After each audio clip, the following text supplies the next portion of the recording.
Welcome everybody to the AltAccountant Podcast. Today I have my friend Ed Kless, co-host of the Soul of Enterprise, which is my favorite podcast, which is all about how professionals navigate the knowledge economy, and it expands from topics starting from pricing all the way through general economics and the consequences that individuals, businesses, customers, and even governments have on the economy in a micro and a macro level.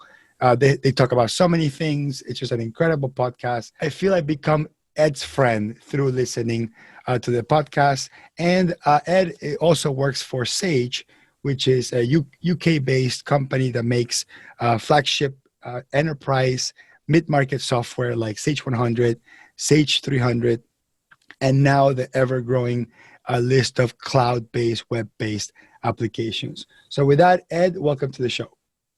Oh, it's a pleasure to be here, Hector. This is a great honor for me. You sell yourself a little short. You're also a great contributor to the show as well. We really appreciate all of the stuff that you've handed us over the years to be broadcast on the show. So thank you for that. A fan is not just there to consume the content. Sometimes it's best to be part of the content. So Ed, the reason I invited you to come over, and we can speak about so many topics, and trust me when I tell you, if you're watching or listening to this, I have a list of things I want to talk to Ed about, but I want to focus on one topic.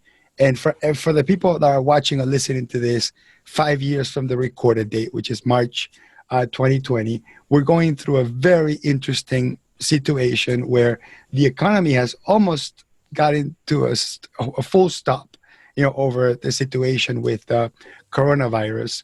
And Ed in the podcast mentioned something that he was thinking about, and I'm pretty sure now is an idea that he's developing in detail, which is, what are those value conversations? What are those questions that a business owner should be asking themselves?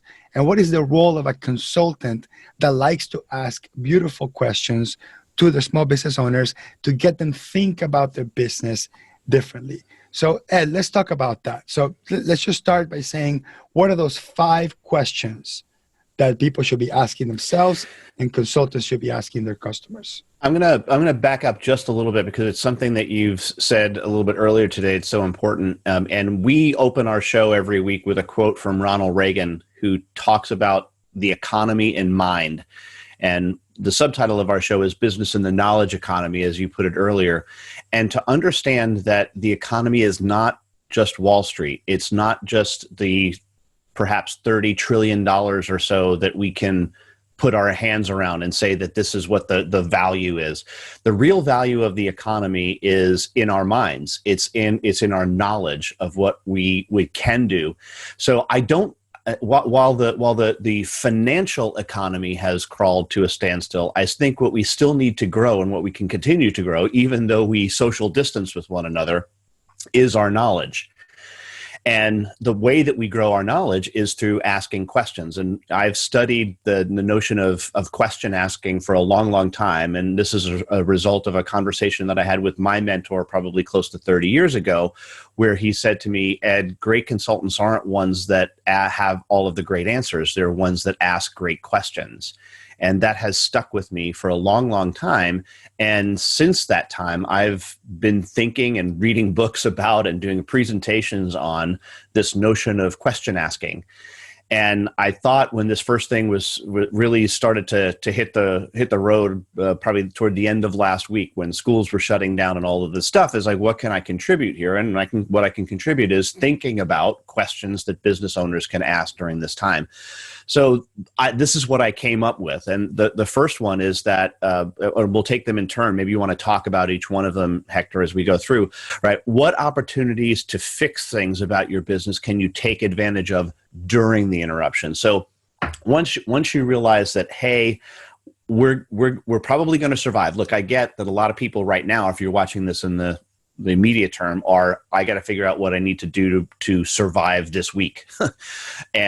But the question should start to evolve, because we're going to be probably going through this. We don't know, but I think it's a 4 to 6 week situation that we're going to be in at least.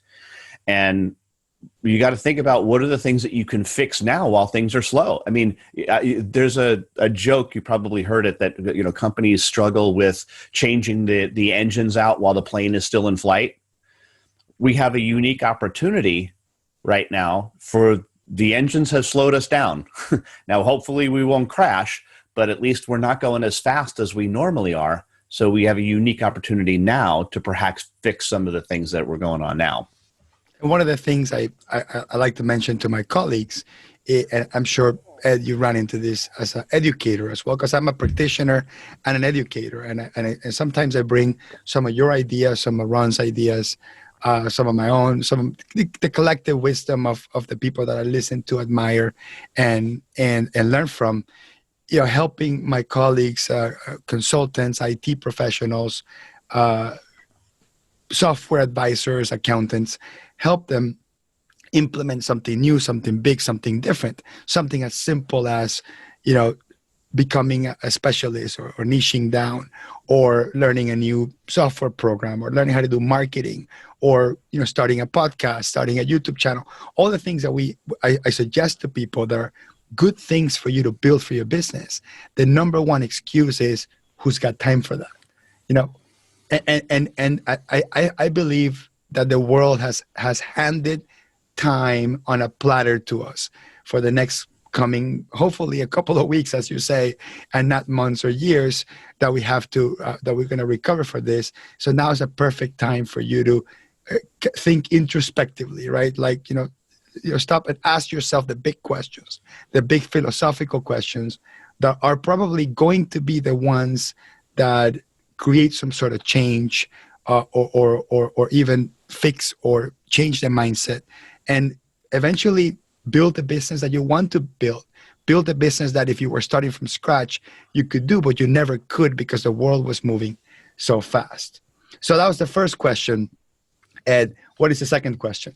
Second question is they're all obviously closely related because it's all about interruption. But what have you learned about your business during this interruption that you didn't know previously?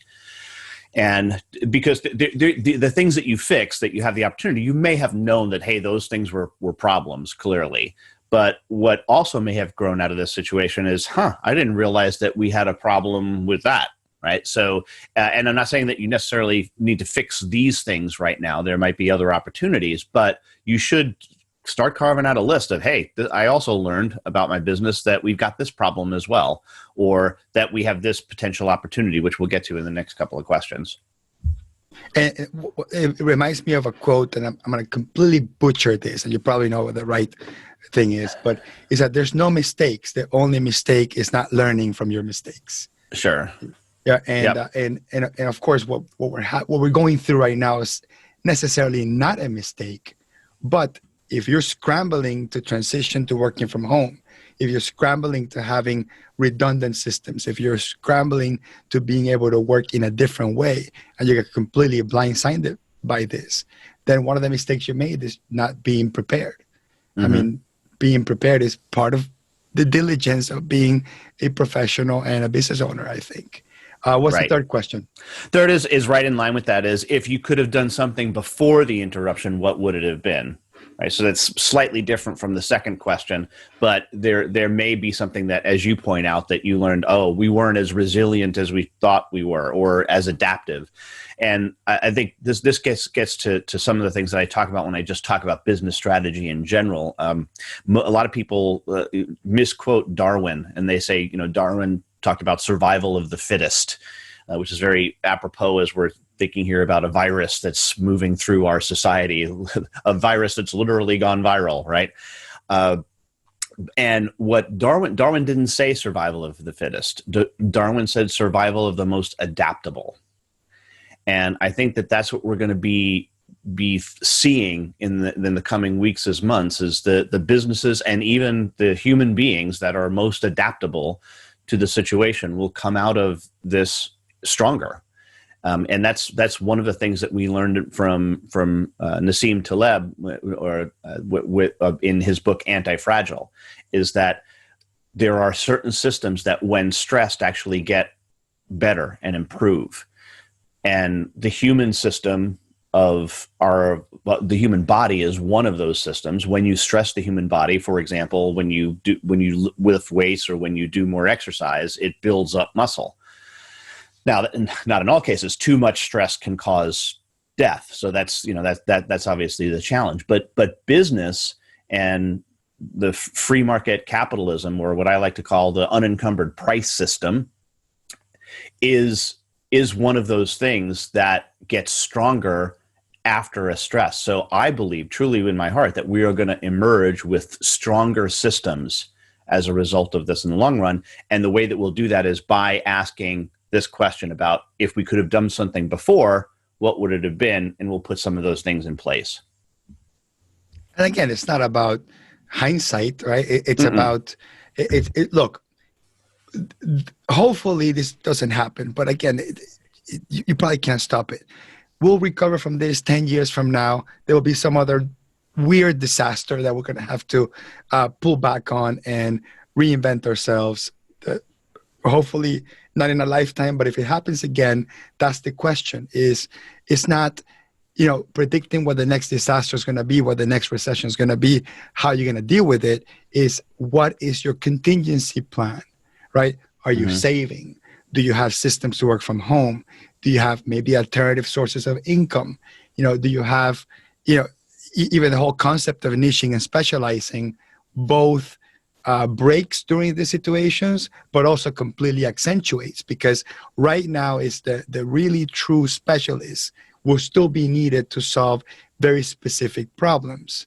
And the generalists, there's really not that much market for it. But then at the same time, in a world of survival, being able to know a little bit about everything helps you as well. So it's a situation where being a specialist or not kind of makes or breaks the situation based on the circumstances. And Ed, what is that fourth question? And the fourth question is this: as your business returns to normal, what opportunities are there for you to better serve your customers? And this obviously looks out past getting over the hump and survival, and more toward, well, there's going to be things that shake out as we return to normal that are going to be critical for both your business and your customers' businesses. So what is it that you can do right now to prepare for that, so that you can begin to take advantage of that and be a person who's providing value to customers sooner rather than later as this thing turns around?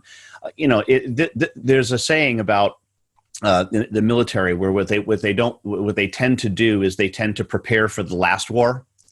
So as they look forward to fighting the next war, that what they're doing is they're fixing all of the mistakes from the prior war, and they don't really know what's happening in the next war.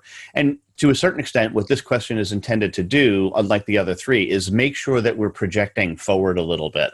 Make sure that we're trying to see what it is that we can do in the future, and a future of hope. Again, right? What are the opportunities that will emerge from this? Because they will emerge. Opportunities will emerge from this. Absolutely. And the mother of all questions is that fifth question, right? It is. It's based on what's called the mother of all questions, which I learned from a guy by the name of Peter Block. And let me talk about the mother of all questions first, and then my adaptation of it. The mother of all questions is, what is the question that if you had the answer would make you free? Right. So it's very meta. It's very, very existential. What is the question that if you had the answer would make you free? And it's that specific question is really imponderable, right? It's only ponderable, I should say. You can only ponder it. You can't come up and say, okay, I have the answer to that. But I tend to adapt this question based on the situation. In this case, what I've come up with is, what is the question that if you had the answer would allow you to more easily recover from the interruption? And again, I don't necessarily think you come with an answer to that question, like, okay, this is it. This is the question I need to answer. But I think in just thinking about that question, again, which is, what is the question, which if you had the answer would allow you to more easily recover from the interruption, that type of thinking is what's needed right now to help you to begin to think of an idealized and better future. So that's why that's the mother of all questions. I hesitated. I thought about putting that one first, but then all of the others would seem lame compared to it, in my opinion. So I left it for last. Yeah, I think it's absolutely brilliant. And because the question itself it's not really a question, is a trigger for somebody to just start thinking, right? That's really all it is. Because like you said, every day you learn something new every day. And many times every day we make mistakes too.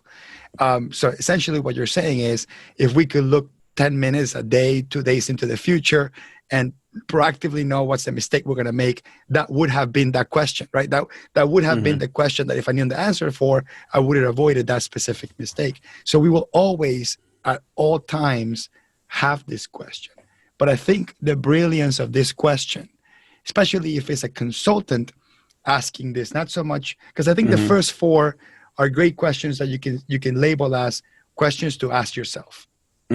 But this question, when it comes from a consultant, I think it does inspire the person to go back and go, wow, I don't think anyone has ever made me think this hard ever, if the person takes you serious and takes the question seriously. So, I recently posted in Facebook, in our Facebook group, what if your customer comes to you and says, look, this recession, depression, temporary problem, whatever it is, has really hit my business hard. And your consulting accounting services don't seem to be a top priority right now. And I probably need to cut your services, or maybe get some deep discount from you to help me out. There's 2 ways to approach this, right? 1, you can try to defend the value of your services. 2, you can tell the client, sure, let's I'll help you through the transition, no problem. Or 3, make the person realize the value that you have, which is nothing physical or tangible. It's 100% intellectual, right? So if you have the capacity to ask great, beautiful questions, I think your customers will realize, I think I want somebody like this by my side during these tough times. What are your thoughts about those, if your client comes to you with that type of request? Yeah, it's obviously very challenging, but I, as you know, Hector, I hate discounting of any type because it devalues your service. I certainly don't think that anyone anywhere should just unilaterally cut price for any reason without also reducing value. So I think that's one option. I think that's probably the weakest option. That's the weakest move, is to say, sure, I'll reduce my price, but you're not going to get everything from me. I think better is, like these questions are talking about, is reframing the question to try to position it in terms of, hey, you need me now more than ever, that trite phrase. But you can do that by asking some of these questions. And I just wanted to mention one thing before we leave those questions totally. If you really think about it, the first 4 are an attempted answer at the 5th. And so that, which I put it last for that reason, because I didn't want it to detract. But really, it was just the way that I did this exercise in my brain was just to ask that last question first, and the other 4 is what I came up with. So that's really the key, is understanding that that's why it's the mother of all questions, is that those other questions really emerge from it. But the question that you can ask yourself in this particular case, or ask the customer, is, what is the question that you wish you had the answer to right now that I can potentially give you?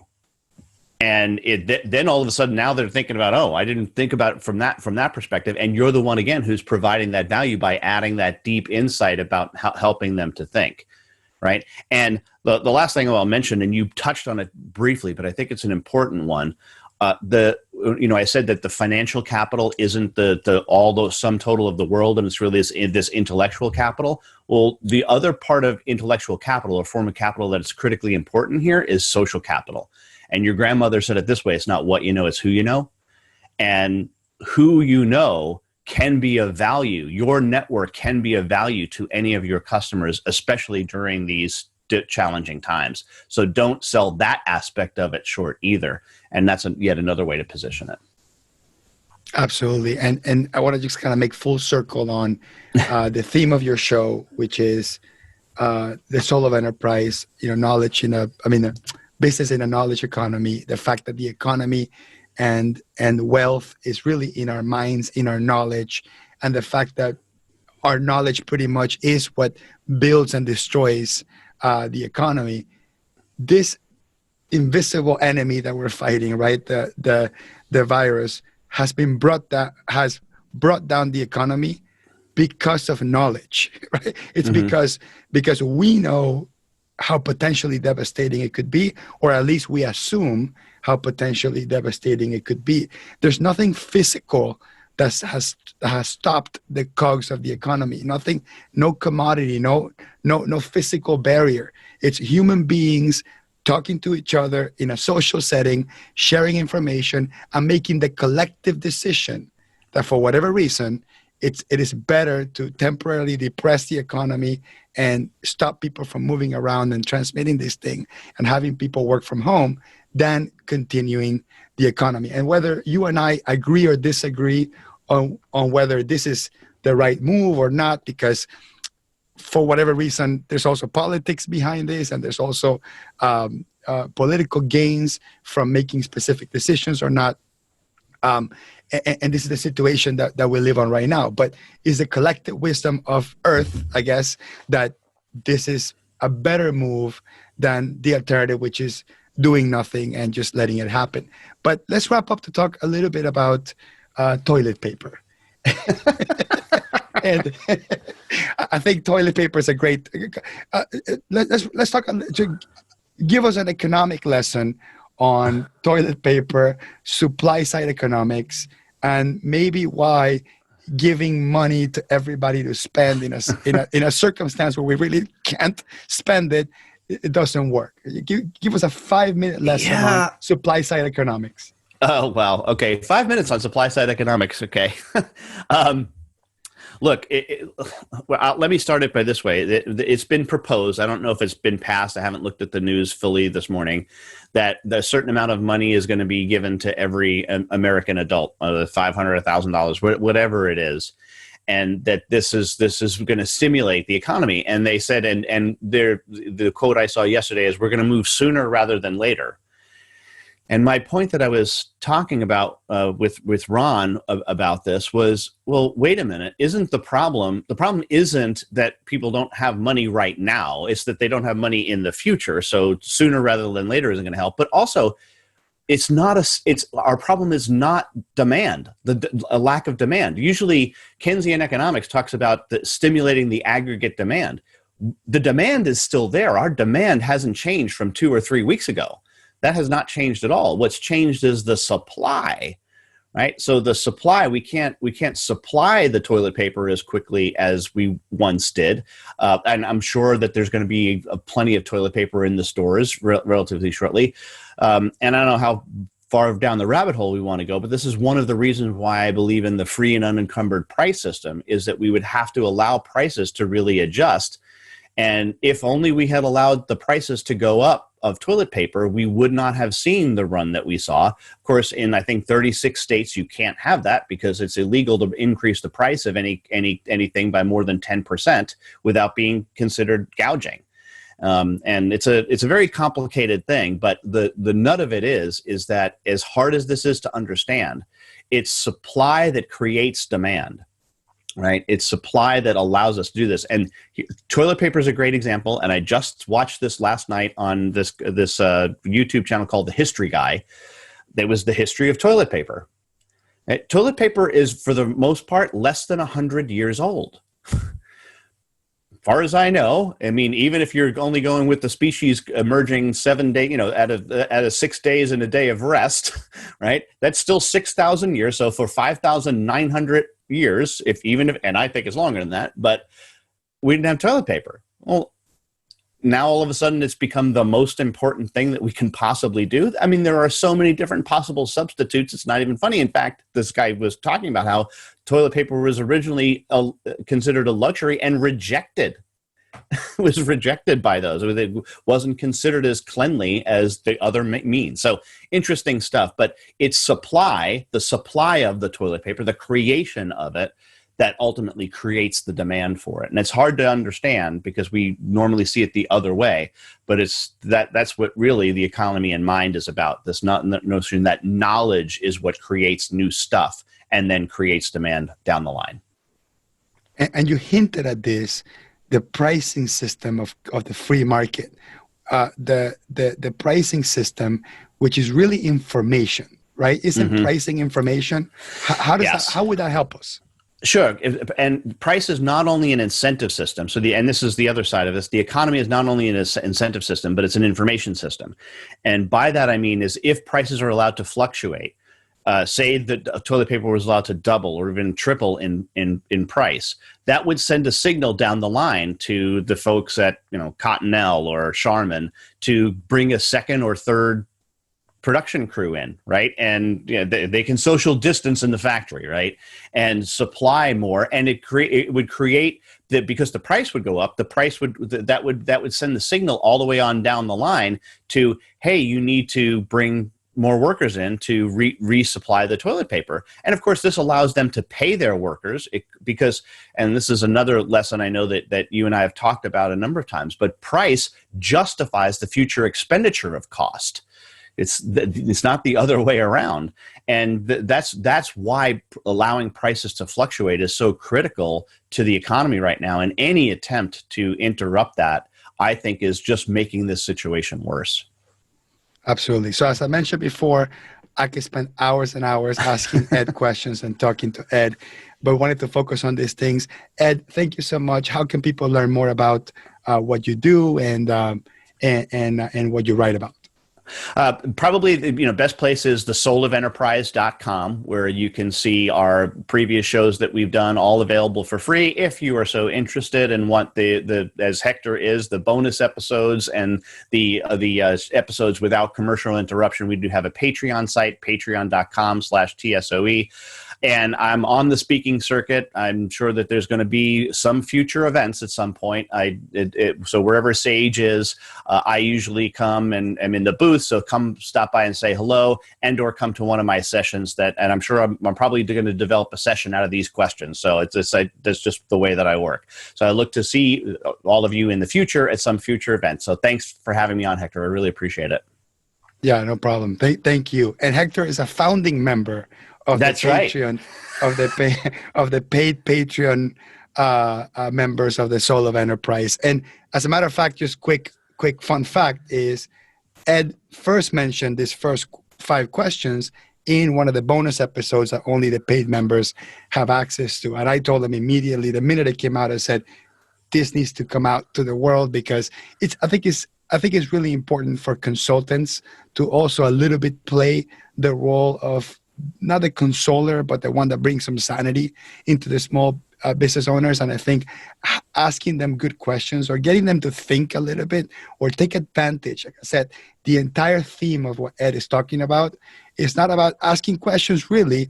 It's about what are we learning from this and how are we applying this new knowledge to transform our business moving forward. Ed, it's an honor to consider you a friend and a mentor. Thank you, and I'll see you on the next one. Thanks again, Hector.